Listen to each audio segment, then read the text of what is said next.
नमस्कार मंडळी. श्री वेणुगीताच्या अर्थसूत्रामध्ये आपल्या सर्वांचं सहर्ष स्वागत करतो. भगवंताच्या परम कृपेने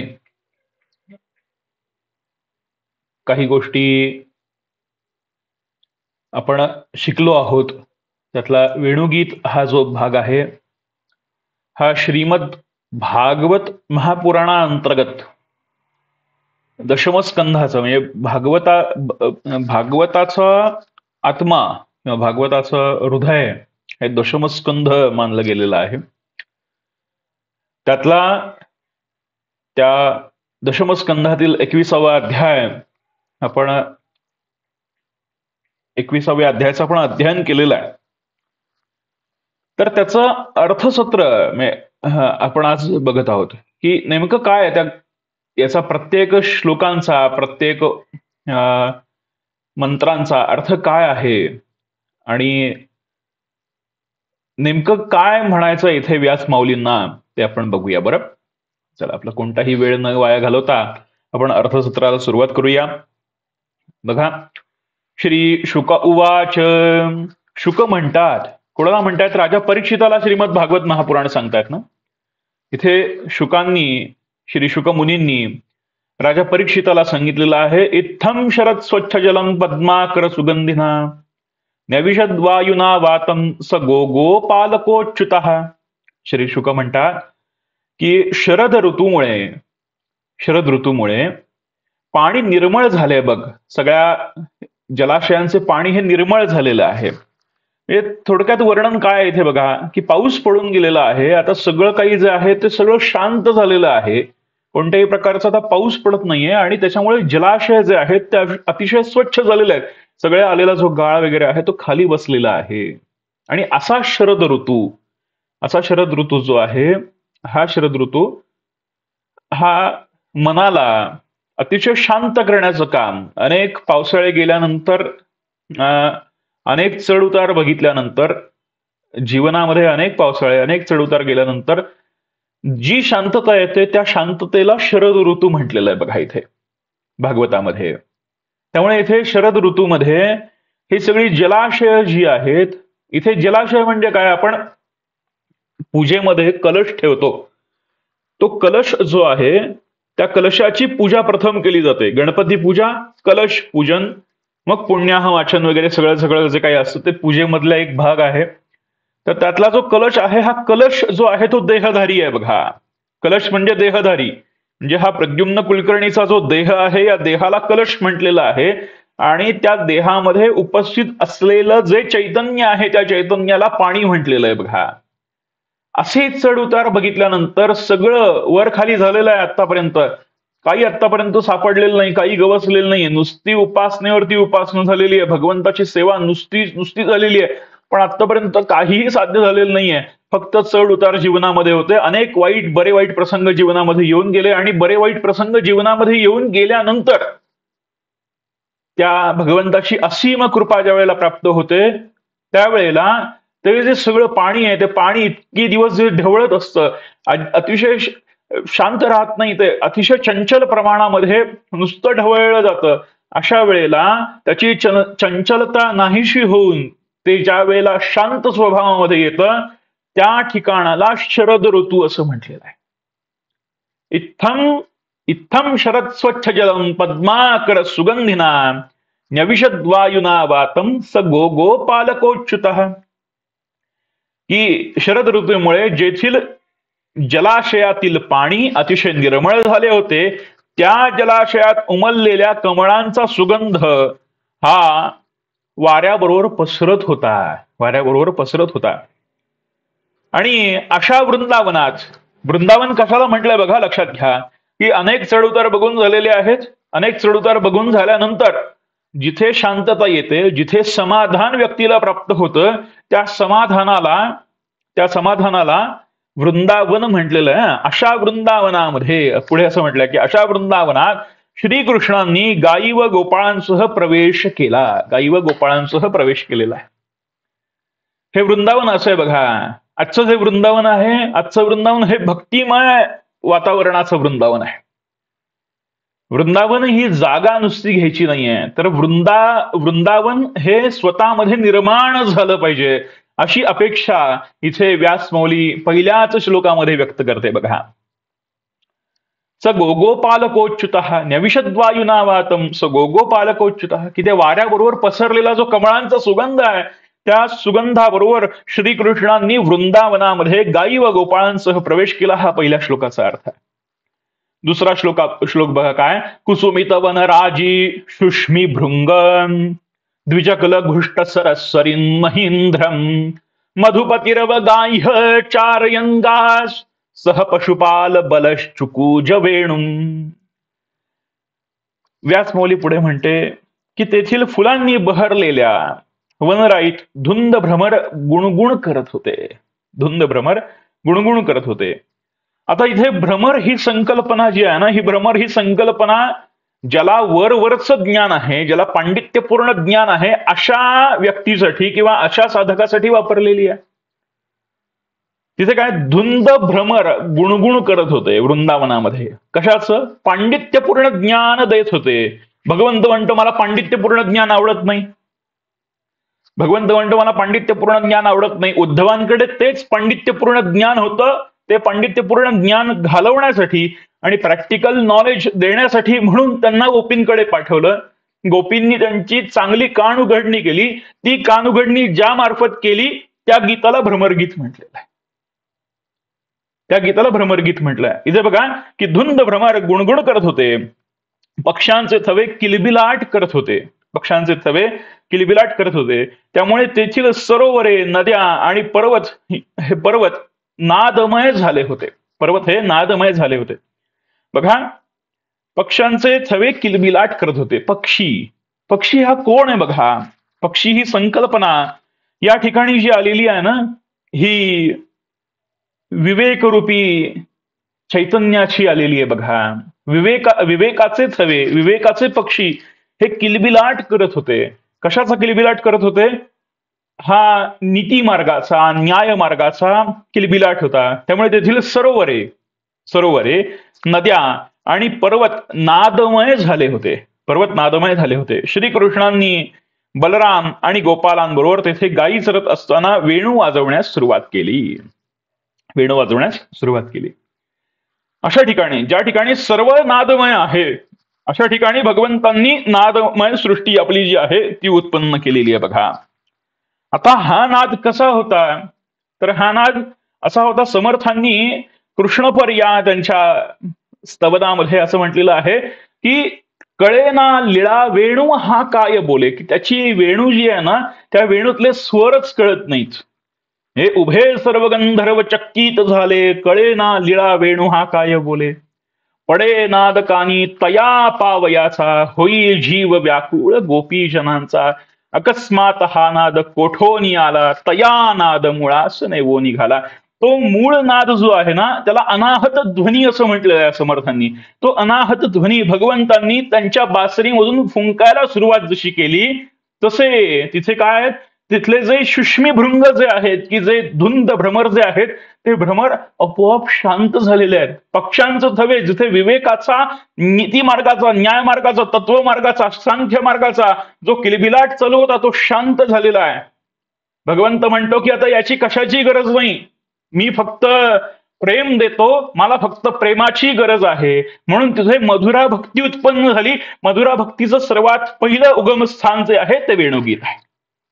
मधुरा भक्तीचं सर्वात पहिलं उगमस्थान जे आहे ते वेणुगीत आहे. आणि वेणुगीतामधून जी मधुरा भक्ती प्रगट होते ना, तीच पुढे आपल्याला रास पंचध्यायी समजून घ्यायला मदत करते. जर वेणुगीत समजलं नाही तर रास पंचध्यायी समजत नाही, आणि रास पंचध्यायी जर समजली नाही तर भ्रमरगीत समजत नाही.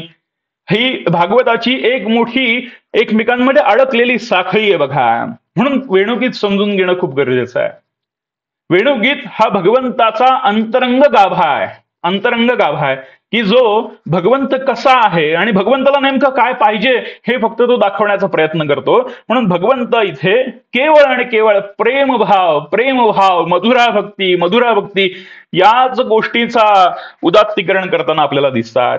आणि इथे व्यासमौली पुढे म्हणतात बघा, तिसऱ्या श्लोकामध्ये काय म्हणतात व्यासमौली, तद व्रजस्त्रिय आश्रित्य वेणुगीतं स्मरोदयं काश्चित् परोक्षं कृष्णस्य स्वसखीभ्योन्ववर्णयन्. की ते भगवंत जे आहे त्या भगवंतांनी वेणू वाजवायला जशी सुरुवात केली तर ते वेणुगीत भगवंतांविषयी प्रेमभाव जागृत करणारे होते. हे राजा परीक्षिता, ते जे वेणुगीत आहे ते भगवंतांविषयी प्रेमभाव जागृत करणारे होते. ते ऐकून काही गोपी सख्यांना श्रीकृष्णांच्या मागे त्यांच्याविषयी सांगू लागल्या. आता सखी आणि गोपीचा संवाद आहे. ही सखी जी आहे ही अजून गोपी झालेली नाही आहे. गोपी कोण आहे? गोपी कोण आहे की जिच्यामध्ये मूलतः मधुराभाव उत्पन्न आहे. आणि सखी कोण आहे की जी भगवंतांना केवळ प्राप्त करण्याची इच्छा करते, भगवंतांबरोबर लग्न करण्याची इच्छा करते, भगवंतांबरोबर संग करण्याची इच्छा करते, भगवंतांबरोबर सहवास ठेवण्याची इच्छा करते, 24 तास भगवंतांच्या मागे पुढे राहण्याची इच्छा करते, ती सखी आहे. आणि ही सखी कोण आहे? ही सखी पुरुष आहेत का? ही सखी स्त्री आहे का? तर दोन्ही आहे. ही सखी दोन्ही आहे. या सख्यांमध्ये गोप सुद्धा आहेत, गोपी सुद्धा आहेत, म्हणजे पुरुष सुद्धा आहे, स्त्री सुद्धा आहे. आणि अशा याच्यामध्ये त्या ज्या गोपी आहेत की ज्यांच्याकडे मधुर भाव आलेला आहे त्या या श्रीकृष्णांच्या मागे त्यांच्याविषयी सांगू लागल्या. श्रीकृष्णांच्या मागे त्यांच्याविषयी सांगू लागल्या. पुढे शुकमुनी म्हणतात, तद वर्णयितुमारब्धास स्मरन्त्य कृष्णचेष्टितं नाशकं स्मर वेगेन विक्षिप्त मनसो नृप. की हे राजा श्रीकृष्णांच्या लीला आठवून त्यांनी वर्णन करण्यास सुरुवात केली आहे खरी, पण उत्कट प्रेमाने व्याकुळ मन झाल्यामुळे त्यांचे बोलणे खुंटलेले आहे. त्यांचे बोलणे खुंटले, पुढे बोलूच शकत नाहीयेत. भगवंतांच्या लीला जशा त्यांनी वर्णन करायला सुरुवात केली आहे ना, तसं त्यांचं बोलणं खुंटलेलं आहे बघ. त्या सांगू लागल्या, गोपाळांसह श्रीकृष्ण वृंदावनात आले पहा. आणि मग इथे ते बघ, हे सखी ते बघ, तो जो दिसतोय ना नीलवर्णीय, तो जो दिसतोय ना श्यामवर्णीय, तो कृष्ण आहे बरं. तर आलेच बघ, राम आणि कृष्ण दोघंही आलेले आहेत. आणि दोघांचं वर्णन करताना गोपींच्या मुखातनं जो श्लोक बाहेर पडला तो श्लोक असा आहे, बरहा पीडन नटवर वपुक कर्णयोग कर्णिकारम बिभ्रद्वासक कनक कपिशं वैजयंतीं क्षमालां रंध्रान् वेणोरधर सुधया पूरयन् गोपवृन्दैर् वृंदारण्यं स्वपदरमणं प्राविशद गीत कीर्तिः. की हे गोपी, हे सखी, माझा कृष्ण कसा आहे बघ, की ज्याने बरहा पीडन नटवर वपुक, ज्याने कपाळावरती माथ्यावरती मोरपीस धारण केलेला आहे.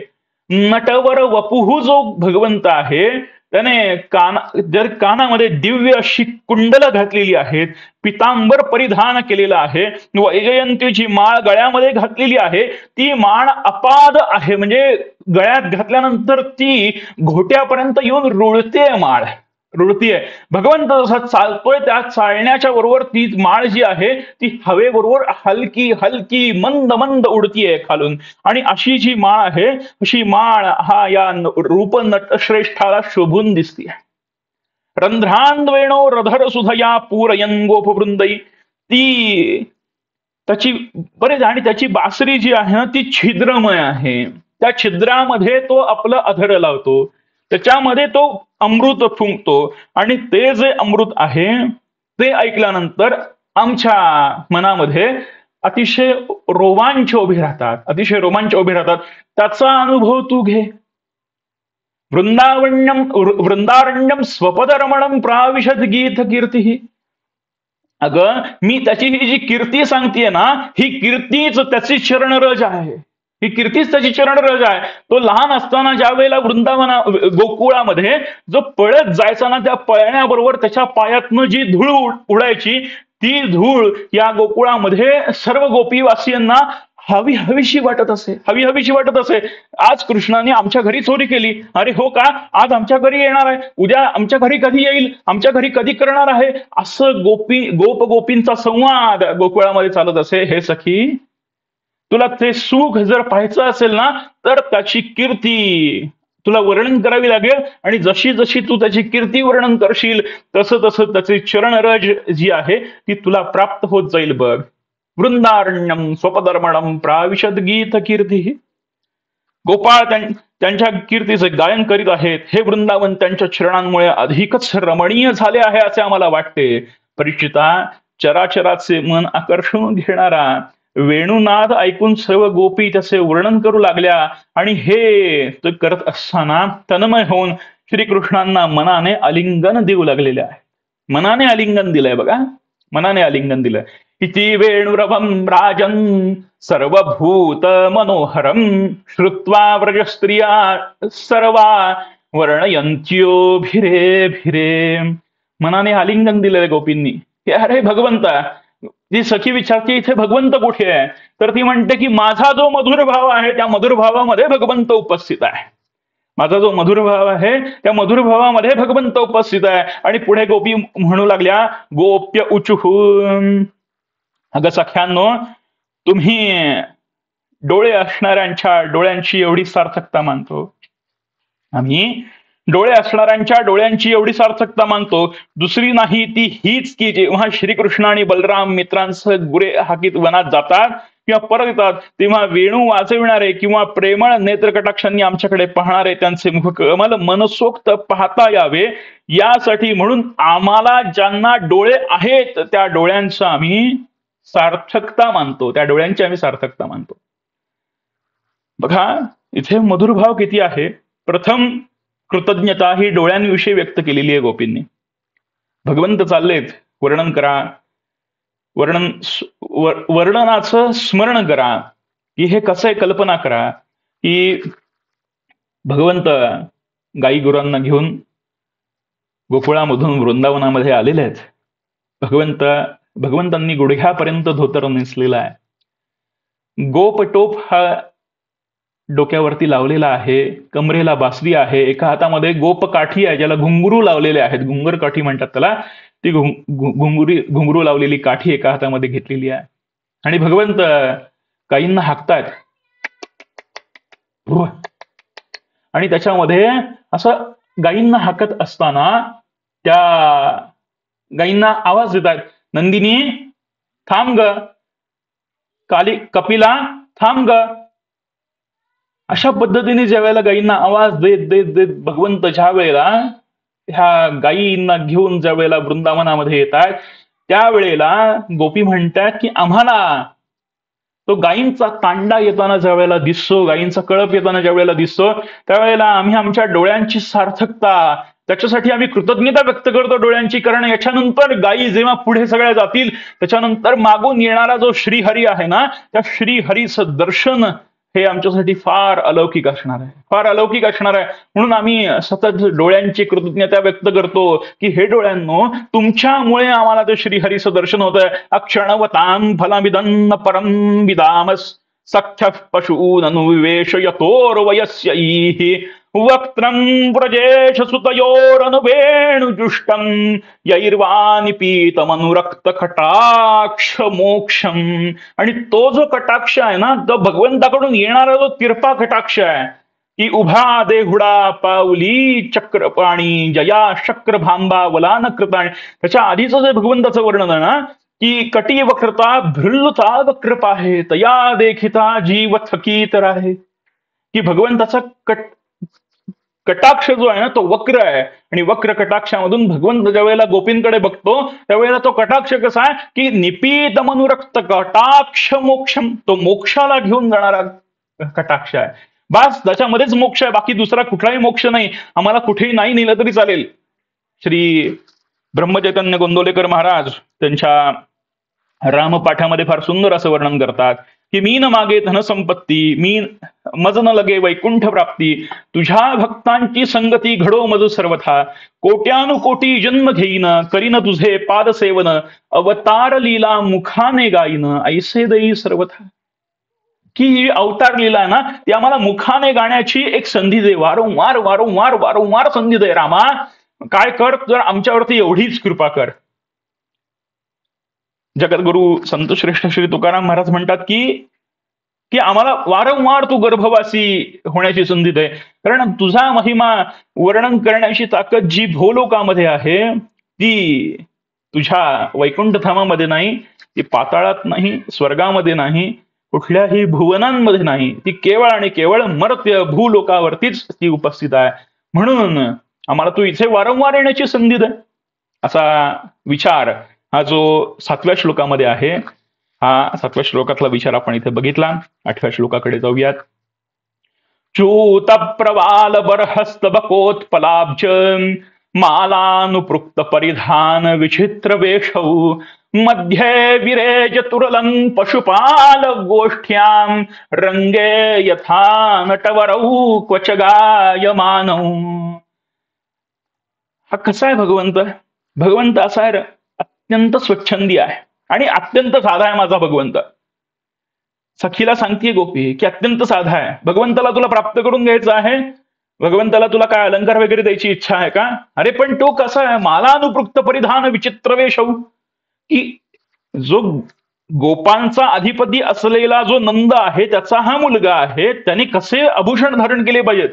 काहीतरी सोन्याचं गळ्यात घातलं पाहिजे, काहीतरी माळा गळ्यामध्ये घातल्या पाहिजेत. पण हा तसं करत नाही. हा वनमाला गळ्यामध्ये धारण करतो, हा आंब्यांच्या पानांची माळ गळ्यामध्ये धारण करतो. अतिशय साधा आहे, अतिशय साधा आहे. त्याला वेगळं काही लागत नाही, त्याला वेगळं काहीही लागत नाही. हे पहिलं लक्षात घे. तो अतिशय विचित्र वेश धारण करतो. जे कोणी धारण करत नाही ते धारण करण्याची ताकद आमचा हा कृष्ण ठेवतो. म्हणून तो कसा आहे की रंगे यथा नटवरौ क्वच गायमानौ, की पितांबरधारी सावळे श्रीकृष्ण आणि निलांबर नेसलेले बलराम जेव्हा आंब्याची पालवी, मोरपंख, फुलांचे गुच्छ, रंगबिरंगी कमळांच्या माळा धारण करतात तेव्हा त्यांचा वेश अतिशय देखणा वाटतो. गोपाळांमध्ये बसून काही वेळा जेव्हा ते गाऊ लागतात तेव्हा रंगमंचावर अभिनय करणाऱ्या 2 चतुर नटांसारखे ते किती शोभून दिसतात. म्हणून सांगू की ते गातात ना, ज्या वेळेला ते गायन करतात त्यावेळेला ते कसलेल्या नटाप्रमाणे दिसतात. आता गायन कशाचं आहे इथे? गायन इथे जे वर्णन आहे, इथे वर्णन असं आहे की भगवंत अवतरतात, भगवंत अवतरले आणि त्यांनी मनुष्य म्हणून कसं जगावं याचं गायन केलं आणि त्यांनी ते उत्कृष्ट नटासारखं ते गायन करून दाखवलं. कसलेला नट जसा रंगमंचावरती भूमिका करतो, काही वेळेत तो रंगमंचावरची भूमिका बघत असताना आपल्याला असं वाटतं की प्रत्यक्ष ते पात्र जे लेखकाने रंगवलेलं आहे तेच पात्र समोर उभं आहे आणि तेच आपल्याशी संवाद साधतंय, तेच आपल्याला सगळं त्याचं जीवन दर्शन दाखवतंय. तशा पद्धतीने भगवंत इथे भगवंतांनी जसं मनुष्य धर्म अपेक्षित ठेवलेला आहे त्या धर्माने मनुष्य वागू लागले. सगळीकडे ज्या वेळेला यादवांचा हिंसाचार वाढलेला होता, अतिशय कपट पद्धतीने सगळीकडे वातावरण गेलेलं होतं, अतिशय कपटी वृत्ती सगळीकडे पसरलेली होती. त्यावेळेला भगवंत म्हणतात की मी प्रेम धर्माचं संस्थापन करण्यासाठी म्हणून केवळ इथे आलेलो आहे. आणि तो प्रेम धर्म म्हणजे कसा आहे तर तो असा आहे. म्हणून त्यांनी गोपाळ काला केलेला आहे. मधुमंगलची गोष्ट इथे घ्यावीशी वाटते. बघा, मधुमंगल जो आहे हा भगवंतांचा अतिशय प्रिय भक्त आहे. म्हणजे नेमकं आपल्याला समजेल की रंगे यथा नटवरौ क्वच गायमानौ म्हणजे नेमकं काय आहे. मधुमंगल हा जो आहे भगवंतांचा अतिशय प्रिय भक्त आहे आणि मधुमंगलच्या घरी 18 विश्व दारिद्र्य आहे. आणि हा जो मधुमंगल आहे हा मधुमंगल भगवंतांना अतिशय प्रिय आहे. या मधुमंगलसाठी खरं तर भगवंतांनी त्याची देहयष्टी जी आहे ना ती कुपोषित बालकाप्रमाणे त्याच्यासाठी म्हणून भगवंतांनी चौर कर्म करायला सुरुवात केलेली आहे. म्हणजे चोऱ्या, म्हणजे दही, दूध, लोणी याच्या ज्या चोऱ्या आहेत त्या मधुमंगलसाठी करायला सुरुवात केली की याची जी देहयष्टी आहे ही सुधारली पाहिजे. याच्यासाठी म्हणून भगवंतांनी खरं तर त्याचं जे चौर कर्म मंडळ जे स्थापन केलं होतं ते तेवढ्यासाठी. आणि हा जो मधुमंगल आहे हा मधुमंगल त्याच्या घरची जी परिस्थिती आहे ती घरची परिस्थिती अशी आहे की त्याचे वडील जे आहेत हे अनुष्ठानामध्ये रत असलेले आहेत. भगवंतांचं दर्शन व्हावं, त्याच्यासाठी म्हणून सदैव अनुष्ठानामध्ये रत आहेत. त्याची आई ही जी आहे पतिव्रता आहे. पती जेवत नाही म्हणून ती स्वतः जेवत नाही. आणि मुलं जी आहेत ही मातृभक्त आहेत. आई जेवत नाही म्हणून मुलं जेवत नाहीत, अशी परिस्थिती आहे. आणि अशा याच्यामध्ये याचं जी देहयष्टी म्हणून ही कुपोषित झाली. म्हणजे परिस्थिती 18 विश्वदारिद्र्याची आहे, पण अनुष्ठानामध्ये सदैव व्रत असलेले जे वडील आहेत, त्या वडिलांकडे बघून आदर्शवत जीवन जगणारं हे कुटुंब आहे. वडिलांनी रात्री दूध प्यायलं तर केवळ दूध पिऊन सगळेजण झोपतात, अशी यांच्या घरची अवस्था. आणि हा इथे गाई चरायला घेऊन येतोय. आणि गाई चरायला ज्या वेळेला घेऊन येतोय त्यावेळेला पेंद्या, सुदामा हे जे भगवंतांचे, सुदामा भगवंतांचे 2 प्रकारे मित्र आहेत बरं. एक गोप सुदामा आहे आणि एक जो आहे हा पाठशाळेमधील सुदामा आहे. जो सुदामा भेटीचा आपण जे चरित्र ऐकतो ते पाठशाळेतल्या सुदामाचं आहे. म्हणजे गुरुकुलामधला जो सुदामा आहे तो सुदामा आहे. आणि इथे जो आहे तो गोप सुदामा आहे. तो गोप सुदामा पेंद्या भगवंताला म्हणतो की हा आला बघ, फुकट्या आला बघ, आमच्या जीवावर पोचणारा, तू त्याला काहीतरी खायला देतो म्हणून याचं पोट भरतं बरं, नाहीतर हा काही खात नाही. तसं याच्या घरामध्ये काही अशी काही परिस्थिती नाही. भगवंताला माहिती आहे सगळी परिस्थिती काय. याचे घरचे काही याला देत नाहीत. यांच्या घरी कसं कंजूशी आहे रे कृष्णा, याच्या घरात कंजूशी आहे, काही देत नाही. भगवंत भक्तवत्सल भक्ताभिमानी आहे, याला काही द्यायला नको, याला काहीतरी सांग. पेंद्या म्हणतो याला उद्या काहीतरी आणायला सांग. म्हणून भगवंत मित्राग्रहासो मधुमंगलला सांगतात की मधु, रोज सगळेजण काही ना काहीतरी घेऊन येतात, उद्या तुझ्या घरून सुद्धा काही ना काहीतरी आलं पाहिजे. छोटंच आण, काही आण, पण आण. भगवंतांनी सांगितले, म्हणजे कृष्णाची आज्ञा. तिथे त्यांना भगवंत नाहीये, मित्र आहे, मित्राची आज्ञा. आणि मित्राची आज्ञा ही शिरसावंद्य. भगवंत हे खरं तर यांच्यापेक्षा सगळ्यांपेक्षा लहान आहेत बरं. असं वर्णन आहे की भगवंतांचं वय हे सगळ्या गोपांपेक्षा लहान आहे, पण भगवंतांनी त्यांच्या प्रेमळ स्वभावामुळे अधिकार प्राप्त केलेला आहे. अधिकार प्राप्त केलेला आहे सगळ्यांवरती. मधू, तू उद्या काहीतरी घरून आणलं पाहिजेस बरं. मधू तसाच गाई, आज काही फार थांबला नाही तो जास्त वेळ, तो तसाच गाई हाकत लवकर लवकर लवकर घरी गेला. घरी जाऊन धापा टाकत आला घरी, गाईंना वगैरे सगळं गोठ्यामध्ये बांधलं आणि हळूच घरामध्ये, घरातल्या खिडकीतनं डोकावून बघितलं, वडील काय करतात, अनुष्ठानामध्ये रत आहेत. ठीक आहे. आई काय करतेय, आई काहीतरी करतेय, काहीतरी धान्याची उस्तावर करतेय, धान्य वर खाली करून ठेवण्याचं काम चालू आहे. आईला म्हणाला की आई उद्या बोलू ना मी आत्ता, असं आईला विचारलं. आई उद्या कृष्णाने काहीतरी घेऊन यायला सांगितलंय, आपल्याकडे काही आहे का की जे कृष्णाला आपण देऊ शकू, जे कृष्णाला काहीतरी प्रिय असेल, ते सगळ्या मित्रमंडळींमध्ये प्रिय होईल, असं काहीतरी असेल ना, असं काहीतरी आपल्याला ते देता येईल ना. आई म्हणाली की ठीक आहे, हरकत नाही, मागितलंय ना त्यांनी काहीतरी, आपण आपल्याकडनं काहीतरी देऊ. तू एवढा विचार करू नकोस बरं, तू जाऊन झोप, तू जाऊन हातपाय धो, आणि ते सगळ्या याच्यामध्ये तू तुझं संध्याकाळचं सगळं अन्नी कर आणि तू जाऊन स्वस्त झोप. तुला सगळं काही सकाळी मिळून जाईल, गाईंना घेऊन जायचं त्यावेळेला. ठीक आहे. 18 विश्वदारिद्र्य यांच्या घरातलं व्रतस्थ असा नियम. आईनी इकडे तिकडे सगळं बघितलं. शेवटी आईनी वरती शिंगाळ्यावरती टांगून ठेवलेलं जे दही आहे, त्या अतिशय जुनं झालेल्या दह्याला घुसळायला सुरुवात केलेली आहे पाणी टाकून, आणि त्याचं ताक तयार केलेलं आहे. आणि त्या ताकाचं अतिशय आंबट असलेलं ताक, म्हणजे दही एकतर आंबट होतं, त्यातलं ताक खूप आंबट झालं. त्या ताकाला बाहेर परसामध्ये लावलेल्या ज्या मिरच्या आहेत त्या मिरच्यांची फोडणी टाकून, म्हणजे मिरच्या नुसत्याच परतल्या खापरावरती, आणि त्या गरम झालेल्या मिरच्या ज्या आहेत त्या ताकाला त्या माऊलीनी पहाटे येऊन उकळी आणून त्या ताकामध्ये त्या मिरच्या घातल्या आणि सांगितलं की ही मधू, सकाळी जेव्हा मधू निघाला त्यावेळेला ही कढी भगवंताला दे. भगवंताला म्हणजे कृष्णाला दे, आपण भगवंत म्हणतो पण तिथे कृष्णाला तू ही कढी दे. तर ही कढी मात्र केलेली आहे. मधू निघाला. मधू म्हणाला की आईने काहीतरी दिलंय ना, कढी वगैरे दिली आहे ना. मधू जसा सगळ्या गाईंना त्यांनी सोडलं, सगळी ती जी शिदोरी आईने दिली होती ती शिदोरी एका हातामध्ये पकडलेली आहे आणि मधू जसा गेटमधनं बाहेर पडणार, म्हणजे त्यांच्या फाटकातनं बाहेर पाऊल ठेवणार, तेवढ्यात आईने आवाज मागून दिला की मधू, अरे जरा थांबतोस का रे? कृष्णाला द्यायची आहे ना कढी. तर अरे ते दहीच खूप जुनं होतं, त्या जुन्या दह्याला घुसळून ताक केलं. बघ शक्य झालं तर दे, शेवटी शिळं आहे ते सगळं. असं नको वाटतं, रोज तू किती चांगलं चांगलं चांगलं खातो, आपल्या घरचं आहे असं काहीतरी शिळं खाण्यामध्ये त्याला काही स्वारस्य नसेल, त्याला काही स्वारस्य नसेल. त्यामुळे तू बघ, विचार करून दे, देताना विचार कर. आणि असं ज्या वेळेला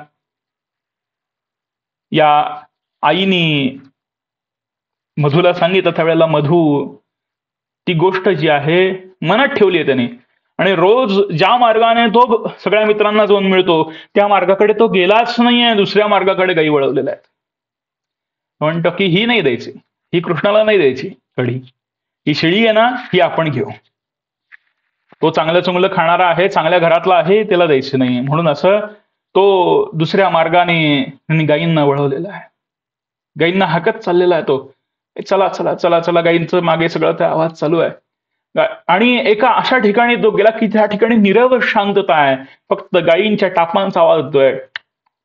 आणि गायींच्या टापांचा आवाज top top top top top top येत असताना फक्त त्याच्या हमसुम हुमसुम रडण्याचा आवाज फक्त त्या अरण्यामध्ये घुमत होता. की का केलं कृष्णाने असं? कृष्णाला माझ्या घरची परिस्थिती माहिती आहे ना, असं असताना सुद्धा त्यांनी मला असं वागायला लावलं. कोण 4 जणांचं ऐकून तो हलक्या कानाचा झाला का? त्याने माझी परिस्थिती जाणली नाही आणि मला या परीक्षेमध्ये टाकला. हे कृष्णाने बरोबर नाही केलं. कृष्ण असं या पद्धतीने वागतो, ते ही पद्धत चुकीची आहे कृष्णाची वागण्याची. अशा पद्धतीने खरं आपल्या मित्राला वागवतात का?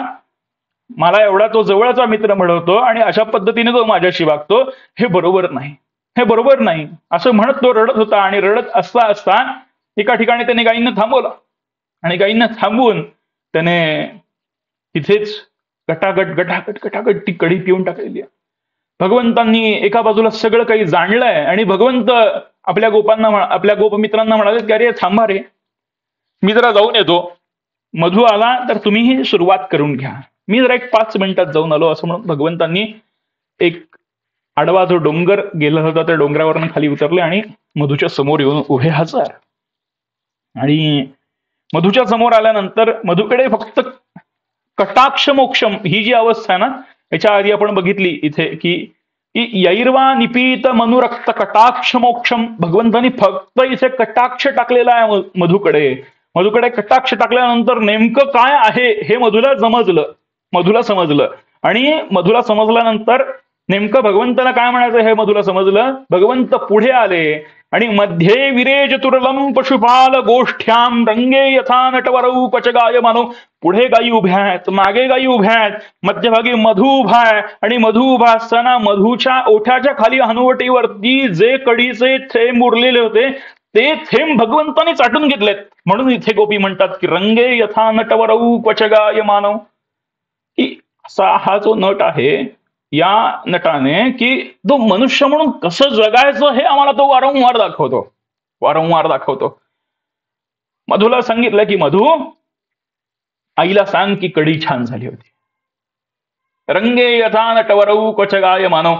मधूच्या गळ्यामध्ये हात टाकलेला आहे आणि मित्र म्हणून असा वागशील का माझ्याशी, घरी चल माझ्याबरोबर. आणि स्वतःच्या कमरेला लावलेली जी लोण्याची जी पुरचुंडी आहे ती मधूच्या कमरेला लावली आणि सांग सगळ्यांना की मी आज लोणी घेऊन आलो, सगळ्यांमध्ये लोणी वाट, आणि घरून काही आणलं नाही असं काही दाखवायला नको. असं म्हणून भगवंतांनी त्यांनीच सांगितलेली आज्ञा जी आहे तो अशा पद्धतीने मॅनेज करतो. म्हणून इथे समर्थ माऊली आपल्याला असं म्हणते बघा की भगवंत हा जवळ उभा आहे, पण तो आपली परीक्षा बघतो, अगदी अतिशय जवळ उभं राहून परीक्षा बघतो बघा. आणि अतिशय क्षणिक गोष्ट असते ती. त्या क्षणिक गोष्टीला आपण भगवंताला काय वाटेल या भूमिकेतनं जेव्हा विचार करायला लागू ना, त्यावेळेला वेणुगीत आपल्याला समजायला सुरुवात होईल. म्हणून इथे गोपी म्हणतात की रंगे यथा नटवरौ क्वचगाय मानव. मंत्र क्रमांक 9 कडे येऊयात. गोप्य किम आचरदयं कुशलम स्म वेणुर दामोदराधर सुधामपि गोपिकानां भुङ्क्ते स्वयं यदवशिष्टरसं हृदिन्यो हृष्यत्वचोश्रुमुचुस्तरवो यथार्यः. किती सुंदर श्लोक आहे बघा. गोप्य किमाचरदयं कुशलम स्म वेणूर. अगं गोपींनो, या वेणूने असे कोणते पुण्य केले आहे की जो आम्हा गोपींचे हक्काचे दामोदराचे जे अधरामृत आहे ते स्वतःच अशा प्रकारे पित आहे. आता इथे गोपी ही जी कल्पना आहे, आता इथे गोपी ही स्त्री राहिलेली नसून, पुरुष राहिलेली नसून आत्मतत्व झालेली आहे. इथे जी गोपीचं वर्णन आहे मंत्र क्रमांक 9 मध्ये ते आत्मतत्वाचं वर्णन आहे. ज्याला आत्मसाक्षात्कार झालेला आहे त्या आत्मतत्वाचं वर्णन आहे. आणि तो म्हणतो की माझ्या मनाने माझ्या याला जे मला जे मिळायला पाहिजे ते ह्या वेणूला का मिळत आहे, जो जी सच्छिद्र आहे त्याला का मिळतंय. म्हणजे आत्मतत्वामध्ये जेव्हा साक्षात्कार होतो त्यावेळेला सुषुम्नेमधला जो प्राण आहे तो प्राण जेव्हा हळूहळू वरती चढतो आणि ती जी कुंडलिनी आहे ती वरती चढून चढून सर्पाकार कुंडलिनी ज्या वेळेला ब्रह्मरंध्राशी एकरूप होते त्यावेळेला त्याच्यामधून निघणारा जो अमृत स्त्राव आहे तो शरीराला पोषक ठरतो, शरीराला एक तुर्यावस्थेमध्ये घेऊन जातो. त्यावेळेला आत्मतत्व बोलू लागतं की हे मला काय मिळत नाहीये, हे मला काय मिळत नाहीये.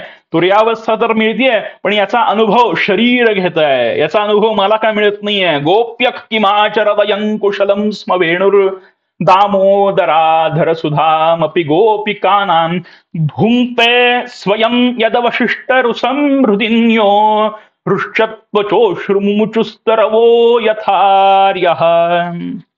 ही या त्याचा रस फक्त त्याचा फक्त रस शिल्लक उरला आहे. त्या अधरामृतामधून निघणारा जो रस आहे तो रस ही वेणू पिते. आणि या वेणूला आपल्या पाण्याने वाढवणारे जलाशय कमळांच्या मिशाने रोमांचित होऊ लागले आहेत.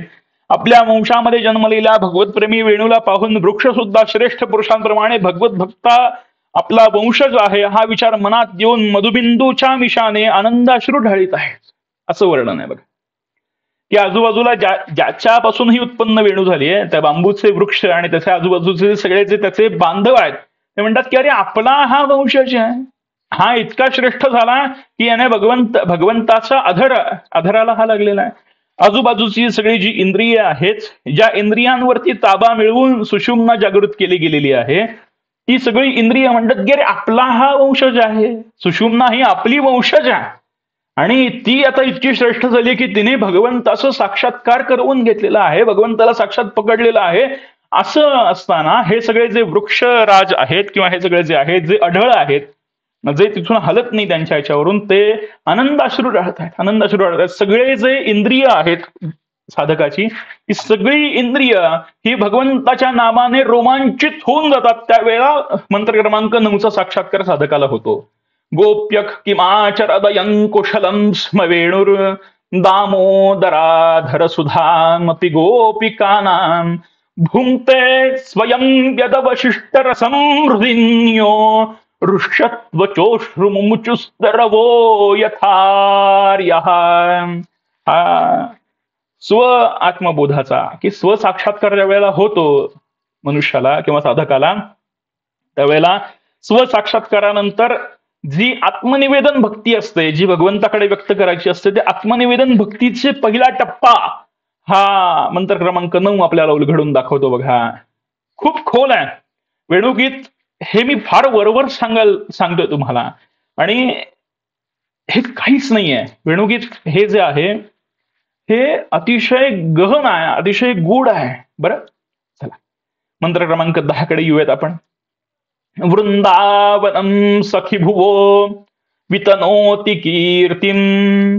आत्ताच आपण वृंदावनाचा अर्थ बघितला की वृंदावन कशाला म्हणावं की ज्या ठिकाणी समाधान वृत्ती ही साधकाच्या मनामध्ये स्थिर झाली की त्या ठिकाणी वृंदावन तयार होतं. वृंदावनम सखी भुवो वितनोती कीर्तिम यद्देवकी सुतपदांबुज लब्ध लक्ष्मी गोविंद वेणुमनुमत्त मयूर नृत्यम प्रेक्ष्याद्रिसान्व परतान्य समस्त सत्वम. भगवंत काय म्हणतात बघा इथे गोपी काय म्हणतात की गडे, देवकी नंदनाच्या चरण कमलांनी सुशोभित झालेले हे जे वृंदावन आहे, हे ज्या ठिकाणी समाधान आहे त्या ठिकाणी देवकी सुताचे, देवकी नंदनाचे चरणकमल आहेत, हे लक्षात घ्या. हे लक्षात घ्या. प्रथम पृथ्वीची कीर्ती चहूकडे पसरवीत, हे पृथ्वीची कीर्ती चहूकडे पसरवीत आहेत. हे वृंदावन जे आहे ते पृथ्वीची कीर्ती चहूकडे पसरतात. जेव्हा श्रीकृष्ण मुरली वाजवतात तेव्हा मोर धुंद होऊन असायला लागतात आणि पर्वत शिखरांवरील पशु पक्षी स्तब्धपणे ते पाहत असतात. स्तब्धपणे ते पाहत असतात.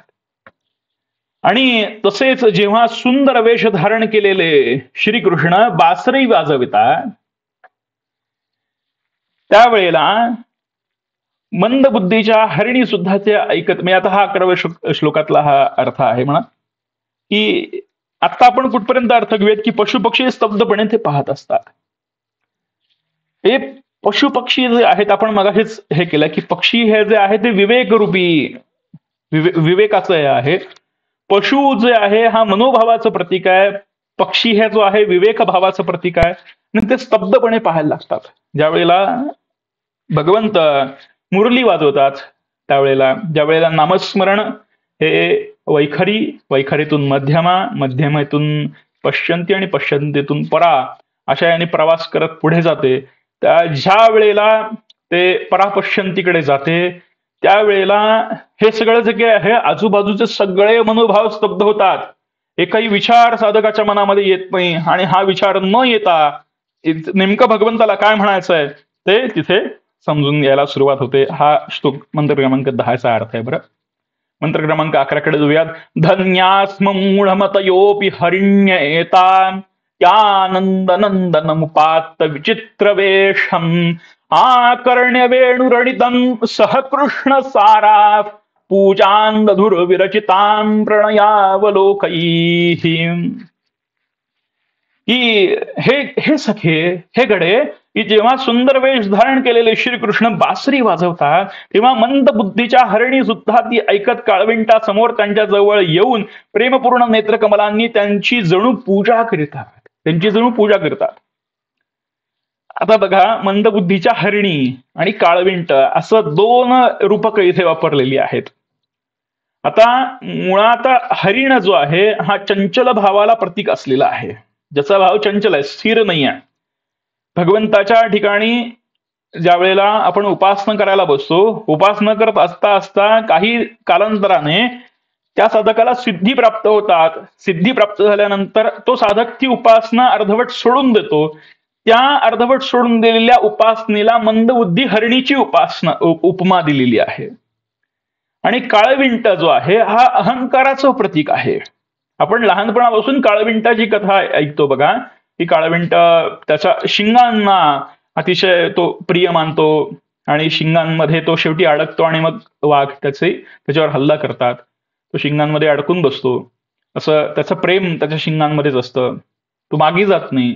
त्या वेली जिथे अडकलेल्या असतात त्यातनं तो मागे गेला असता तर सुटला असता, पण त्याला तो शिंगांचं महत्व ऐकवतो की माझे शिंग कसे सुंदर आहेत, माझे शिंग कसे आहेत. अशा पद्धतीने इथे अहंकाराचं प्रतीक आहे.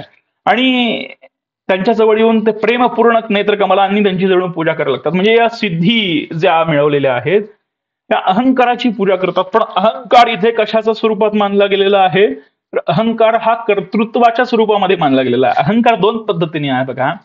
जिथे इगो ज्याला म्हणतात इंग्लिश टर्म मध्ये, तो इगो म्हणजे अहंकार, तो वेगळा इगो हर्ट झाला आपण म्हणतो ना. आणि दुसरा आहे आपल्या भाषेमध्ये अहंकाराचे 2 स्वरूप येतात, की एक अहंकारी वृत्ती, अहंकारीपणा, आणि एक दुसरा अहंकार जो आहे तो कर्तृत्वा समान असो. त्या कर्तृत्वाची पूजा या सिद्धी करू लागतात. कर्तृत्व काय इथे, की भगवंताला प्राप्त करून घेणे. इथे काळविंटाचा अर्थ आहे अहंकार. अहंकारापासून अर्थ निर्माण होतो हा कर्तृत्व. म्हणून या सगळ्याची जी रूपकं आहेत ना, ही रूपकं फार भिन्न आहेत बघा.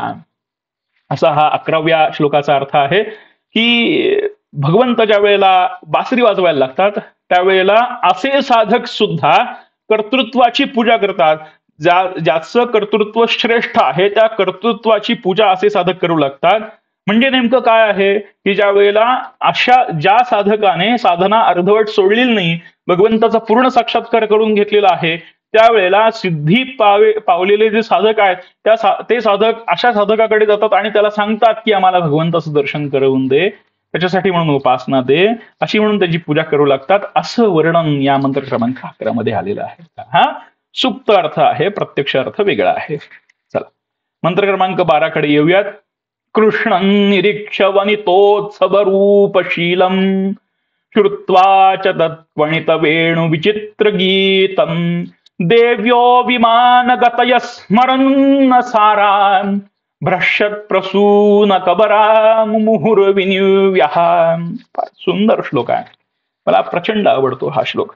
बघा, स्वर्गातील देवी जेव्हा युवतींना आनंदित करणारे सौंदर्य आणि शील यांचा खजिना असलेल्या श्रीकृष्णांना पाहतात आणि त्यांनी बासरीवर गायलेले मधुर संगीत ऐकतात, तेव्हा मदन बाधेने विव्हल होऊन त्या विमानातच आपली शुद्ध हरपून बसतात. त्यामुळे वेणूतील फुले गळून जमिनीवर पडत आहेत आणि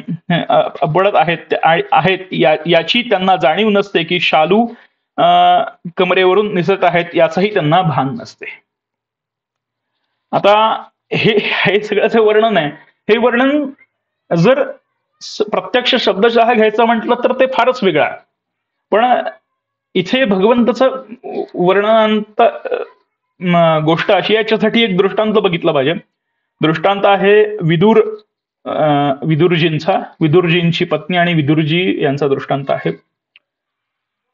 भगवंताला बघितल्यानंतर भान हरपतं. म्हणजे नेमकं काय होतं, हे भगवंत ज्या वेळेला हस्तिनापुरामध्ये गेले त्यावेळेला हस्तिनापुराचे पंतप्रधान आहेत विदुरजी, तर त्यांच्या कारभारी आहेत थोडक्यात, आणि त्यांच्या घरी ते गेले, न सांगता गेलेले आहेत.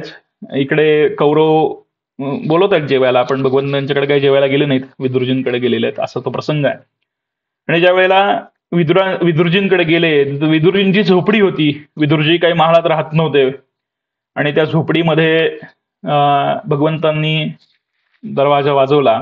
त्यावेळेला विदुर पत्नी जी आहे ही आतमध्ये स्वयंपाकघरामध्ये काम करत होती. विदुर पत्नीने कोणीतरी आलंय म्हणून तसाच दरवाजा उघडला. समोर बघतात तर भगवंत विदुरजी आतमध्ये समोर बसलेले आहेत. भगवंतांना बघितल्यानंतर अश्रुधारा सुरू झालेल्या आहेत. आणि अश्रुधारा ज्या वेळेला सुरू होतात त्यावेळेला या दोघांना बघून, या भगवंताला बघून हरपतं. भगवंत म्हणतो की माते, मला खूप भूक लागली, मला काहीतरी खायला आणून दे. त्यावेळेला ती विदुर पत्नी आतमध्ये जाते आणि आतमध्ये जाऊन ती केळी घेऊन येते आणि केळी ती भगवंत समोर सोलते. केळ्याचा गर जो आहे हा विदुर पत्नी खातीये आणि केळ्याची साल भगवंत खातोय. ही अवस्था पूर्ण केळी संपेपर्यंत आहे.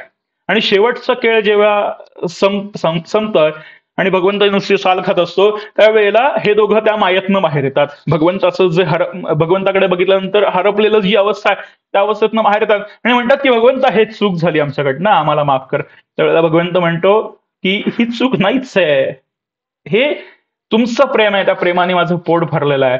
आणि असं ही जी अवस्था आहे ना, ही अवस्था इथे वर्णित केलेली आहे की कशाचीच अवस्था राहत नाही, भान उरत नाही.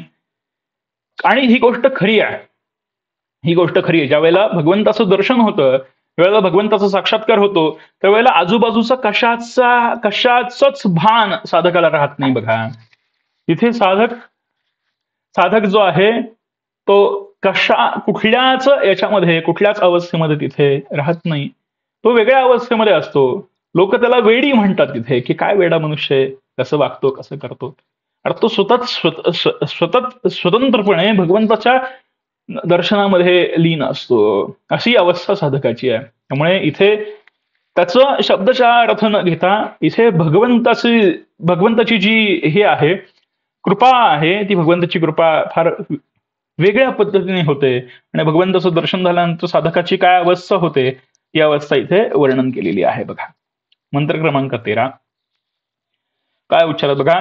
गावश्च कृष्णमुख निर्गत वेणुगीत पीयूषमुत्तभित कर्णपुटैः पिबन्त्यः शावास स्नुतस्तनपयः कवलास्मतस्थुर गोविंदमात्मनिदृशा श्रुकला स्पृशन्त्यः. श्रीकृष्णांच्या मुखातून निघालेले वेणुगीत रूप अमृत गायी कान टवकारून पितात. आपल्या डोळ्यातून श्यामसुंदरांना हृदयात घेऊन त्यांना आलिंगन देतात. त्यामुळे त्यांच्या डोळ्यातून आनंदाश्रू वाहू लागतात. तसेच त्यांची वासरे गायींच्या सडातून कृष्णप्रेमाने आपोआप स्रवणारे दूध तोंडात घेऊन तशीच उभी राहतात. त्यांच्याही डोळ्यातून आनंदाश्रू वाहू लागतात, वाहत असतात. असं वर्णन हे या श्लोकामध्ये. काय वर्णन आहे म्हणजे ही अवस्था फारच वेगळी आहे. आता इथे गाय जी आहे, याचं वर्णन हे जे आहे हे देहाभिमान आणि देहाचा अभिमान आणि त्याची जी वासरं आहेत ना, ती वासरं जी आहेत ती वासरं म्हणजे की या देहाभिमानाला पुष्ट करणारे विचार वेगवेगळे, असं त्याचं वर्णन आहे. आणि या दोघांना, हे दोघं जे आहेत हे कृष्णप्रेमामध्ये बुडून जातात. साधकाची अवस्था नंतर तशी होते. एक उत्तम उदाहरण आहे, एका संतांचं नाव घेत नाही, कोणत्या संतांचे आणि कोणी सांगितलेलं आहे ते. मुंबईमध्ये घडलेला प्रसंग आहे. प्रसंग असा आहे की एक फार मोठे कर्मयोगी, त्यांच्या बाबतीत घडलेला प्रसंग आहे. आता देहाभिमान सुट्ट म्हणजे नेमकं काय होतं हे या प्रसंगातून ऐका. त्यांच्या पाठीला खूप मोठा गळू सारखा असा मोठा फोड झालेला आहे. आणि तो जो फोड आहे हा फोड कापायचा आहे. आणि त्यांना कर्मठ योगी आहेत, एका कामासाठी त्यांना काही कारणास्तव अहमदाबादला जायचं आहे आणि ते आज रात्रीच निघायचं आहे अशी अवस्था आहे. आणि डॉक्टर म्हणतात की तो फोड जर फोडला नाही तर खूप वेदना होतील आणि पुढे त्याचं काहीतरी वेगळं होईल. ते म्हणतात की आत्ता वेळ आहे, आत्ता ऑपरेट करून टाका. मुंबईमध्ये घडलेला एका घरामध्ये घडलेला प्रसंग. अनेक जण त्या प्रसंगाला साक्षीभूत आहेत. आणि त्या घरामध्ये डॉक्टर आले. साधारणतः 60च्या दशकामध्ये घडलेला प्रसंग हा. डॉक्टर वगैरे आले, गप्पा मारतायत. ते योगी जे आहेत ते गप्पा मारतायत एका बाजूला. आणि गप्पा मारत असता असता डॉक्टरांनी ऑपरेशनला सुरुवात केली आहे. इथे गप्पाच चालू आहेत. एका बाजूला गप्पा चालू आहेत. गप्पा तासभर चालल्या, 1.5 तास चालल्या. 1.5 तासानंतर डॉक्टरही गप्पा मारायला लागले. डॉक्टरांनाही विसर पडला. 2.5 तासानंतर या योगींनी विचारलं की तुमचं ऑपरेशन झालं का? ते म्हणाले हो, केव्हा झालं? 1.5 तासापूर्वीच झालं. ते म्हणाले झालं ना, सगळं व्यवस्थित आहे ना? हो हो झालं ना. आता हे ऑपरेशन होऊन गेल्यानंतर सगळ्यांना हे झालं की अरे, आपल्या इथे डोळ्या देखत यांचं पाठीवर असलेल्या फोडाचं ऑपरेशन झालं, फोड काढून टाकण्यात आलेला आहे आणि काही नाही, आणि यांनी हो का चूक केलेलं नाही, आणि हे वेगवेगळ्या गप्पा आपल्याशी मारतात, वेगवेगळ्या प्रसंग आपल्याला सांगतात, हे कसं झालं असं म्हणून त्यांना ज्या वेळेला त्या योगींना प्रश्न विचारला त्यावेळेला ते जे योगी आहेत ते असं म्हणू लागले की मी माझं मन त्या ठिकाणचं फक्त काढून घेतलं होतं. हा देहाभिमान नष्ट झाल्याचं लक्षण आहे. हे श्लोक क्रमांक 13 मध्ये वर्णन केलेलं आहे की गावश्च कृष्ण मुख निर्गत वेणुगीत. गायींना हे भगवंताचं ते स्वरूप जे आहे वेणुगीत वाजवताना गायींनी बघितलं. गायींना प्रेमाश्रू सुरू झाले. त्यांच्या सडातून आपोआप दूध वाहू लागलं आणि दूध वाहता वाहता वासरं त्या दुधाकडे आकर्षित झाली. दुधाचा 2 थेंब पोटामध्ये गेले. त्यांना कृष्णप्रेम आलं. कृष्णप्रेमाने त्यांचंही ते दूध पिणं सुटून गेलं. नुसताच तो सड आहे हा तोंडात त्या वासरांनी धरलेला आहे आणि त्यांच्या मुखातनं ते सगळं दूध जे आहे ते जमिनीवरती वाहत आहे. असं वर्णन आहे. या वर्णनाला काय म्हणतात की देहाभिमान नष्ट झाला, की देहाचं भानच उरलेलं नाही आहे, ही अवस्था आहे. या दृष्टांतातून तुम्ही समजून घ्या की नेमकी काय अवस्था साधकाची असेल. ही साधकाच्या प्राथमिक साधनेपासून ते शेवटच्या साधनेपर्यंत 20 श्लोक हे साधकाला, हे पहिल्या साधनेपासून साधकाने कसं असावं आणि त्याची उत्तरोत्तर प्रगती कशी होत जाते हे 13व्या श्लोकापासून पुढे आपल्याला समजत जातं. बघा, चला 14व्या श्लोकाकडे येऊयात. प्रायो बतांब विहगा मुनयो वनेस्मिन् कृष्णे क्षितं तदुदिदं कलवेणुगीतम् आरुह्ये द्रुमभुजान् रुचिरप्रवालान् शृण्वन्त्यमीलितदृशो विगतान्यपाचः. अगं आई, या वनातील पक्षी हे बहुधा मुनीच आहेत. ते सुंदर पालवी फुटलेल्या झाडांच्या डहाळ्यांवर श्रीकृष्ण दिसतील अशा जागी किलबिल न करता गुपचूप बसतात आणि पापण्या न हलवता डोळ्यांनी त्यांचे रूप माधुर्य पाहतात आणि त्यांनी वाजवलेली मोहक बासरी ऐकतात. या वनातील पक्ष्यांना मुनी असं म्हटलेलं आहे. असं असं वर्णन या श्लोक क्रमांक 14 मध्ये आहे.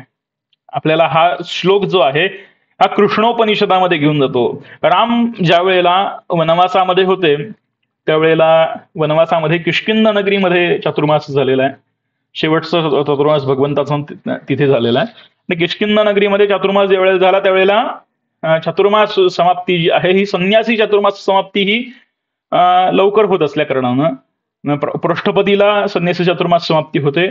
ती समाप्ती झाल्यानंतर सगळे संन्यासी जे आहेत, सगळे साधू मुनी जे आहेत हे भगवंतांकडे आलेले आहेत आणि भगवंतांना येऊन म्हणालेत की आम्हाला तुमचा सहवास लाभलेला नाही, तो सहवास आम्हाला लावू दे. तुमचा अंग स्पर्श आम्हाला लाभलेला नाही, म्हणजे स्पर्श झालेला नाही, तो आम्हाला स्पर्श होऊ दे आणि तुमचा पूर्ण सहवास आम्हाला लाभू दे, याच्यासाठी आम्हाला वरदान द्या. त्यावेळेला भगवंत असं म्हणतात की माझ्या पुढच्या अवतारामध्ये तुम्हाला माझ्याबरोबर सहवास करायचा आहे, माझ्याबरोबर तुम्हाला राहायचं आहे, खेळायचं आहे, सगळं काही करायचं आहे. आणि हे सगळे जे गोप गोपी आहेत वृंदावनातले सगळे जे पशु पक्षी वृक्ष राजी हे सगळे जे आहेत हे सगळेच्या सगळे असं मानतात की कृष्णोपनिषदामुळे हे सगळेच्या सगळे ते साधुगण आहेत असं मानलं गेलेलं आहे. हे कृष्णोपनिषदामध्ये वर्णित आहे, असं काही हे नाही.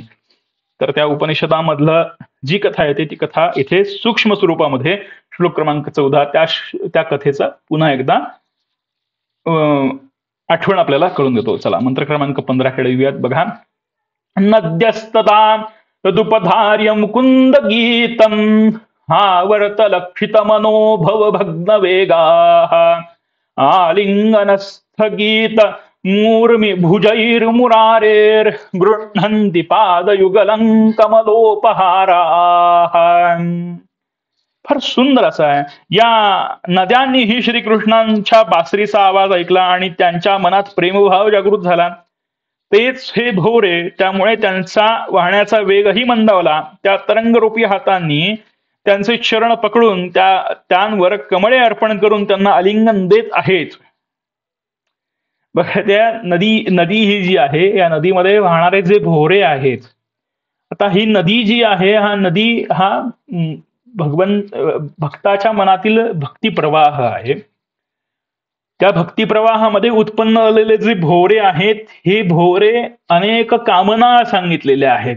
म्हणजे की नदीमध्ये जेवढे भोरे उत्पन्न होतात तेवढे भोरे जे आहेत ते भक्ताच्या मनातल्या कामना असतात की हे माझं पूर्ण झालं पाहिजे. जर कॉलेजमध्ये ऍडमिशन झाली तर फार बरं होईल, मग पुढे नोकरी लागली तर फार बरं होईल, मग लग्न वेळेत झालं तर फार बरं होईल, मुलं बाळ झाली तर फार बरं होईल, मग घर गाडी झालं तर फार बरं होईल, मग पुढे जाऊन आणखीन काही शेतीवाडी घेता आली तर ते फार बरं होईल. असं करत करत अपेक्षा कधी संपतच नाहीत. आणि हा जो भक्तिप्रवाह आहे या भक्तिप्रवाहामध्ये या अपेक्षा सतत वाढत राहतात की भगवंताने हे दिलं पाहिजे, हे दिलं पाहिजे, हेही दिलं पाहिजे, हेही दिलं पाहिजे. आणि असं ज्या वेळेला अपेक्षांसह ज्या वेळेला भगवंतांचं दर्शन साधकाला होतं त्यावेळेला त्या नदीतले भोरे जे आहेत ते भोरे मंदावतात आणि ते कमळांचे पुष्प अर्पण करतात. कमळांचे पुष्प म्हणजे एकदल कमलापासून सहस्रदल कमलापर्यंत कुंडलिनीची ही अवस्था वर्णन केलेली आहे. ती सगळी जी कुंडलिनी आहे मूलाधार चक्रापासून सहस्रार चक्र ब्रह्मरंध्र चक्रापर्यंत हे सगळी जी कमळं आहेत ही भगवंतांच्या श्रेणी अर्पण केली जातात. आणि भगवंतांना म्हटलं जाते की भगवंता तू जो आहेस तो पूर्ण भावाने माझ्यामध्ये सामावून जा, माझी अवस्थाच नष्ट करून टाक. हा या श्लोकाचा अर्थ हा असाच आहे. मंत्र क्रमांक 15 आपल्याला हाच श्लोकाचा अर्थ देतो. मंत्र क्रमांक 16 कडे येऊयात. बघा, दृष्ट्वा तपे व्रज पशून सह राम गोपैस संचारयन्तमनुवेणुमुदीरयन्तं प्रेम प्रवृद्ध उदित कुसुमावलीभिः सख्युर्व्यधात स्ववपुषांबुदात पत्रम. श्रीकृष्ण आणि बलराम बालगोपांसह भर उन्हात गायी चारत आहेत आणि त्याचबरोबर बासरीही वाजवित आहेत. असे पाहून कृष्ण घनांच्या हृदयात प्रेम उसंबळून येते. ते आपल्याच वर्णाच्या घनश्यामावर आपल्या शरीराचेच छत्र धरून त्यांच्यावर तुषाररूप पुष्प वर्षाव करतात. तसं थोडसा अवघड श्लोक आहे मंत्र क्रमांक 16. हा जर थोडा समजला तर मात्र मग याच्यासारखी मजा नाही बघा. मंत्र क्रमांक 16 मध्ये काय म्हटलं बघा, श्रीकृष्ण आणि बलराम बालगोपांचं भर उन्हात गायी चारत आहेत आणि त्याचबरोबर बासरी वाजवत आहेत. असे पाहून कृष्ण घनांच्या हृदयात प्रेम उचंबळून येते. ते आपल्याच वर्णाच्या घनश्यामावर आपल्या शरीराचेच छत्र धरून त्यांच्यावर तुषार रूप पुष्पवर्षाव करतात. की इथे असं म्हटलेलं आहे की मेघ जे आहेत ते भगवंतांवरती आपलेच छत्र धरतात आणि त्यांच्यावरती आपलेच तुषार टाकतात. म्हणजे उन्हाने भगवंताला त्रास होतोय, ही अवस्था मेघांना सहन होत नाहीये. त्याच्यासाठी काळे मेघ आले, पाण्याने भरलेले, आणि ते त्यांनी छत्र धरलंय आणि छत्र धरल्यानंतर त्यांना इतकं प्रेम आलं की त्या प्रेमाने त्यांनी भगवंतावरती तुषार अर्पण केलेले आहेत. अवस्था कुठली आहे? हीच विदुर पत्नीची अवस्था. भगवंताला बोलवलंय, भगवंताला खायला दिलाय, केळी स्वतः खातीये आणि साल भगवंत खातोय. उन्हाचा त्रास होतोय म्हणून भगवंतावरती छत्र धरलाय आणि भगवंताला पाहून प्रेम इतकं आलं साधकाला की त्यानेच तुषार सोडायला सुरुवात केली आहे. तोच पाऊस पडतोय भगवंतावरती. भगवंत ओले चिंब झालेले आहेत, बाकीचे सगळे कोरडे आहेत, भगवंत ओले चिंब झालेले आहेत. आणि भगवंत ओले चिंब होऊन भगवंतांना त्या गोष्टीचा राग येत नाहीये. इथे भगवंताला कुठेच राग नाहीये. भगवंताचं चरित्र जे आहे ना, हे क्रोध विरहित चरित्र आहे. भगवंताला या कुठल्याच गोष्टीचा क्रोध आलेला नाही. भगवंताला मधुर भक्ती आहे. तुझा भाव असा आहे का? ठीक आहे, मी तुझ्यासाठी असा आहे, असं भगवंताचं वर्णन आहे. याच्यासाठी म्हणून आद्य शंकराचार्यांचं जे शिवमानस पूजा आहे, त्या शिवमानस पूजेचा पहिल्या श्लोकामधलं शेवटचं वाक्य आहे, हृत्कल्पितम गृह्यताम रत्ने कल्पितमासनम हिमजलई स्नानंच दिव्यांबरम. नाना रत्न, हे सगळं जे काही आहे ना, नाना रत्न, ही सगळ्या गोष्टी म्हणजे बेलपत्र आहे, धतुरपत्र आहे, दूध आहे, दही आहे, पंचामृत आहे, दूध आहे, याचं स्नान भगवंतांवरती अर्पण करतोय. भगवंतांनी त्रिशूळ हातात धारण केलेलं आहे, भगवंतांनी गजचर्म व्याघ्रचर्म परिधान केलेलं आहे, भगवंतांच्या गळ्यामध्ये सर्पमाळा आहे. हे सगळं वर्णन मनात, आणि भगवंत म्हणतात की ठीक आहे, तू मनात हे वर्णन केलंस ना, तसा मी होतो. भक्ताचा अधिकारासाठी म्हणून भगवंत तसे झालेत असं आद्य शंकराचार्य म्हणतात. काय म्हणतात शंकर भगवान? की शंकर भगवान म्हणतात की इथे जी अवस्था आहे की हृत्कल्पितम गृह्यताम, की त्या मेघाला वाटलं की ठीक आहे, असं नाही, असं वागलं पाहिजे, की याला त्रास होतोय म्हणून छत्र धरलं. छत्र धरल्यानंतर प्रेम इतकं आलं की तो अश्रू ढाळायला लागला. म्हणजे वर्षधारा त्यांनी सुरू केली आहे. भगवंत ओले झाले. भगवंत म्हणतो की तुझा भाव शुद्ध आहे ना, बास, मला एवढंच हवा. श्रीमद भागवत महापुराणाच्या प्रथम स्कंधाच्या प्रथम अध्यायाचा 2रा श्लोक आहे. त्या 2ऱ्या श्लोकाची पहिली ओळ आहे, धर्मत प्रोधित काही तपोत्र परमो निर्मत्सराणांचतान वेद्यम वास्तव सुमत्र शिवदम तापत्रयोर्मूलनम. की भगवंताला काय हवं हे भागवतामध्ये सगळ्यात सुरुवातीला सांगून ठेवलं की कपट विरहित धर्म हवा. जो धर्म कराल तो शुद्ध करा असं सांगितलंय. कपट विरहित धर्म हवा आणि कपट विरहित धर्मामध्ये मत्सररहित वृत्ती हवी. या 2 अवस्था ज्यांनी साधल्या त्याला नामस्मरणाचं फळ हे त्वरित मिळतं, असं भागवताचा प्रथम अध्यायाचा प्रथम स्कंधाच्या प्रथम अध्यायाचा 2रा श्लोकाची पहिली ओळ आपल्याला आश्वासन देते की तुम्ही फक्त 2च गोष्टी करा. एक, शुद्ध भाव ठेवा, भगवंतापाशी जे आहे ते शुद्ध, मला जमतंय तर जमतंय, नाही जमत तर नाही जमत, ही अवस्था. आणि त्याच्यानंतर भगवंताच मत्सर रहित, कोणाचाही मत्सर करू नका आणि फक्त भगवंताचं नामस्मरण करत राहा, ही अवस्था सांगितली. ही अवस्था इथे आपल्याला श्लोक क्रमांक 16 मध्ये तो उदाहरण व्यासमौली आपल्याला पटवून देतात. चला मंत्र क्रमांक 17 कडे जाऊयात. पूर्णा पुलिंद उरुकाय पदाब्ज राग श्री कुंकुमेन दयिता स्तनमंडितेन तद्दर्शन स्मररुज स्तृण ऋषितेन लिंपन्त्यानन कुचेषु जहुस्तदाधिम. मंत्र क्रमांक 17. जेव्हा या भिल्लिणी कृष्णांना पाहतात तेव्हा त्यांच्या हृदयामध्ये प्रेमाची व्याधी निर्माण होते. त्यावेळी त्या गोपींच्या वक्षस्थळावरील जे केशर श्यामसुंदरांच्या चरणांना लागलेले असते ते श्रीकृष्ण जेव्हा गवतावरून चालतात तेव्हा त्याला चिकटते. या भाग्यशाली भिल्लिणी ते त्या गवतावरच्या काड्यांवरून काढून आपले स्तन आणि तोंडाला लावतात आणि अशा प्रकारे आपल्या हृदयातील प्रेम शांत करतात. हा श्लोक क्रमांक 17. आता ही अवस्था जी आहे ही अवस्था ब्रह्मचारी तत्वाची आहे.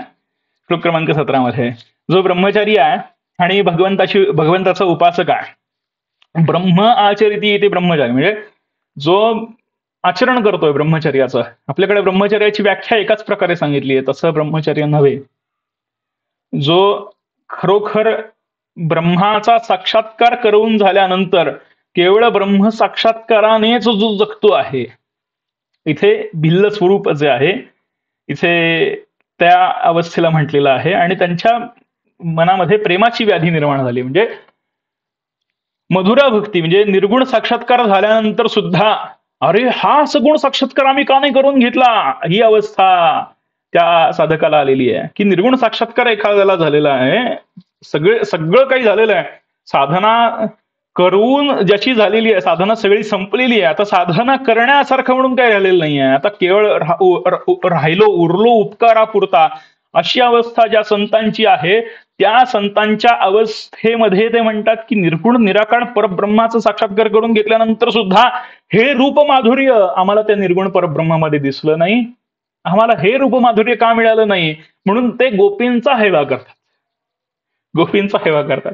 हे फारच वेगळं आहे भगवंताचं चरित्र आहे. आणि मग ते गोपींच्या स्तनांना लागलेलं केशर वगैरे जे आहे, त्याचं सगळं जे वर्णन जे आहे ना, ते वर्णन हे रूपमाधुर्याचं वर्णन आहे. आम्हाला रूपमाधुर्याचं दर्शन हवं आहे, म्हणून ते सगळे जे ऋषी मुनी आहेत किंवा साधक जे आहेत की ज्यांनी सगळी साधना जिंकलेली आहे, काही राहिलेलं नाही असं, ते सुद्धा परत भगवंताचं चरणी लीन होतात. असा श्लोक क्रमांक 17चा अर्थ आहे. श्लोक क्रमांक 18, हंताय मद्रिरबला हरिदासवर्यो यद्रामकृष्ण चरण स्पर्श प्रमोदः मानन्तनोति सहगो गणयोस्तयोर्यत् पानीयसूयवसकंदर कंदमूलैः. अग गोपींनो, हा गोवर्धन भगवंतांच्या भक्तांमध्ये श्रेष्ठ आहे, धन्य आहे. याचे भाग्य श्रीकृष्ण बलरामांच्या चरण कमलांचा स्पर्श झाल्याने हा किती आनंदित होतो पहा. हा गोपाळ आणि गायी यांच्यासह या दोघांचाही मोठाच सत्कार करतो. तो त्यांना पाणी देतो, गायींसाठी गवत देतो, विश्रांतीसाठी गुहा आणि खाण्यासाठी कंदमुळे देतो. असं वर्णन श्लोक क्रमांक 18 मध्ये केलेलं आहे. भगवंतांनी गोवर्धनाला उचलून धरलेला आहे. आता गोवर्धन ही जी अवस्था आहे, हा साधकाचा मूर्धन्य विवेक म्हटलेला आहे. आणि मूर्धन्य विवेक जो आहे, हा मूर्धन्य विवेक ज्या ठिकाणी साधकाच्या मनामध्ये विकार उत्पन्न होतो, त्या ठिकाणी विकार नामक गुहेमध्ये भगवंताचं नाम भरतो. विकार उत्पन्न झाला, भर भगवंताचं नाम. भूक लागली तर कंदमुळ देतो, म्हणजे गुह्यातलं गुह्य, म्हणजे काय म्हणतात त्याला, भूक ही सुद्धा एक वासना म्हटलेली आहे. तर अशी काही जी गोष्ट उत्पन्न झाली की त्यातलं गुह्यातलं गुह्य तत्वज्ञान जे आहे तो साधकाला प्रदान करतो, असा गोवर्धनाचा एक अर्थ आहे. आणि इथे भगवंतांनी उचलून धरलेला जो गोवर्धन आहे, हा या गोवर्धनाविषयी भाष्य आहे. दोन्ही गोवर्धन एकच प्रकारचे आहेत. भगवंत उचलून धरतो या विवेक रूपी मूर्धन्य विवेकाला. तर अशा याच्यामध्ये भगवंताचं वर्णन जे आहे, हे वर्णन फार सुंदररित्या केलंय की भगवंत जळी स्थळी काष्ठी पाषाणी सर्वत्र व्याप्त आहे. याची माहिती थोडक्यात आपल्याला मंत्र क्रमांक 18 मधून सहजरित्या मिळते. हा अर्थ एवढाच सीमित नाहीये बरं, अजून खूप मोठा आहे. जेव्हा जमेल त्यावेळेला प्रत्येक श्लोकावरती तासभराचा आपण अर्थ सत्र घेऊ, बघूया कसं होत आहे. कारण आता मला स्वतःलाच जाणवतं की काहीच सांगणं होत नाहीये म्हणून. मंत्र क्रमांक 19 बघा. या गोपकैरनुवनन्नयतोरुदार वेणुस्वनैक कलपदैस्तनुभृत्सु सख्यः अस्पन्दनं गतिमतां पुलकस्तरूणान् निर्योगपाश कृतलक्षणयोर्विचित्रम्. अगं सख्यांनो, जेव्हा हे डोक्याला दोरी गुंडाळून आणि खांद्यावर फासा टाकून गोपाळांबरोबर गायींना एका वनातून दुसऱ्या वनात हाकत जातात आणि त्यावेळी मधुर बासरीही वाजवतात, तेव्हा चालणारे देहधारी स्तब्ध होतात आणि अचल वृक्ष सुद्धा रोमांचित होतात. बघा, स्पष्ट म्हटलेलं आहे याच्यामध्ये, कुठलीही आडकाठी ठेवलेली नाही व्यासमौलींनी. बाकीचे श्लोक क्रमांक 7 ते श्लोक क्रमांक 18 अतिशय गुप्त पद्धतीने भाष्य केलेलं आहे. आणि श्लोक क्रमांक 19 मध्ये व्यासमौली म्हणते की देहधारी स्तब्ध होतात. ज्या वेळेला मधुर बासरी वाजवली जाते, ज्या वेळेला अनाहत ध्वनी वाजवला जातो, त्यावेळेला देहधार्याची जी अवस्था आहे ती अवस्था स्तब्ध होऊन जाते, निर्विकार स्थिती होते. अचल वृक्ष सुद्धा रोमांचित होतात. जी अचल वृक्ष म्हणजे काय, की जी अवस्था, जो मूळ स्वभाव आहे, तो मूळ स्वभाव हा हलत नाही साधकाचा. तुम्ही किती म्हणा, आपण म्हणतो ना की जित्याची खोड मेल्याशिवाय जात नाही. ही अवस्था जी आहे, ही अवस्था की अचल वृक्ष सुद्धा रोमांचित होतात, ही अवस्था इथे गेली आहे. अतिशय उघड भाष्य आहे. आणि इथे गोपी म्हणतात की, आणि ही दोरी कुठली आहे, की या गोपकैरनुवनन्नयतो रुदार. गाईला भाला बांधतात, माहितीये ना तुम्हाला, भाला, त्याला भालाच म्हणतात आपल्याकडे. दोरी असते, दोरी ती गाईच्या मागच्या 2 पायांना बांधली जाते लाथ मारू नये म्हणून, दूध काढताना. गाईला भाला बांधणे असं त्याचं एक प्रकार आहे. तर तो जो भाल्याची जी दोरी असते, भाला म्हणजे तो युद्धातला भाला नव्हे, तर हा दोरीचा भाला. तर ही जी दोरी असते, ही दोरी त्यांनी आपल्या डोक्याला बांधलेली आहे. ही दोरी आपल्या डोक्याला बांधलेली आहे, असे भगवंत आहेत. आणि अशी ती दोरी गुंडाळून गोपाळांसह गायींना एका वनातून दुसऱ्या वनात घेऊन जातात. म्हणजे वनाचे मनाचे 2 प्रकार सांगितले, एक बाह्यमन आणि एक अंतर्मन. बाह्यमनामध्ये भक्ती उत्पन्न करून अंतर्मनामध्ये भक्ती स्थिर केली जाते. त्याचं उत्तम उदाहरण मंत्र क्रमांक 19 आहे. एका वाक्यात सांगायचं तर. आणि मंत्र क्रमांक 20 कडे आपण येऊयात. बघा, एवं विधा भगवतो या वृंदावनचारिणः वर्णयन्त्यो मिथो गोप्य क्रीडा सन्मयतां ययुः. वृंदावन विहारी श्रीकृष्णांच्या अशा एक नव्हे तर अनेक लीलांचे आपापसात वर्णन करता करता गोपी तन्मय होऊन जातात. भगवंताच्या लीलांचं वर्णन किती करावं ते थोडं आहे. त्याच्यासाठी आपल्याला अधिक वेळ पाहिजे, अधिक काळ पाहिजे. जेवढी सेवा झाली तेवढी भगवंताच्या चरणी अर्पण करतो. आणि जेव्हा शक्य होईल त्यावेळेला आपण स्वतंत्ररित्या वेणुगीतावरती, भागवत सप्ताहामध्ये जरी वेणुगीतावरती अर्थ घ्यायचा म्हटला तरी 3 दिवस कमीत कमी लागतील असा माझा अंदाज आहे. वेणुगीत इतकं खोल आहे, इतकं गहन आहे. असं म्हणतात की विद्यावंतां भागवते परीक्षा. ज्याने सगळं काही जाणून घेतलेलं आहे, सगळी शास्त्र जाणून घेतलेली आहेत, त्याच्या समोर हे भागवत ठेवलं जातं. आणि भागवत ठेवून त्याला सांगितलं जातं की बोल आणि याच्यावरती भाष्य कर. तर जे काही मधुर आलं ते सगळं सद्गुरु कृपेने होतं. आणि जे काही चुकीचा उच्चार माझ्या मुखातनं झाला असेल तर तो माझ्या बुद्धीचा अहंकार आहे असं मी मानतो. जर काही चुकलं असेल तर माफ करा. आजची झालेली सेवा भगवंताच्या चरणी अर्पण करतो. आणि श्री महाराजांची शेवटची प्रार्थना घेऊया आणि आजच्या वर्गाचा निरोप घेतो. हरिः ओम. मुखे बोलवी सद्गुरु बुद्धिदाता, अहं भारः वागवी कोड माथा, जडो भावना रामदासी सदाती, नमस्कार त्या ब्रह्म चैतन्य मूर्ती. सद्गुरुनाथ महाराज की जय. श्रोता वक्ता श्रीराम समर्थ. जय जय रघुवीर समर्थ. तुमची सगळ्यांची कृपा माझ्यावरती अशीच राहो आणि भगवंताच्या नामस्मरणाची आणि भगवंताची लीला वर्णन करण्याची संधी मला वारंवार मिळो, हीच तुमच्या चरणी भावना ठेवतो आणि आजच्या वर्गावरनं निरोप मागतो. सर्वांना जानकी जीवन स्मरण. जय जय राम. श्रीराम समर्थ.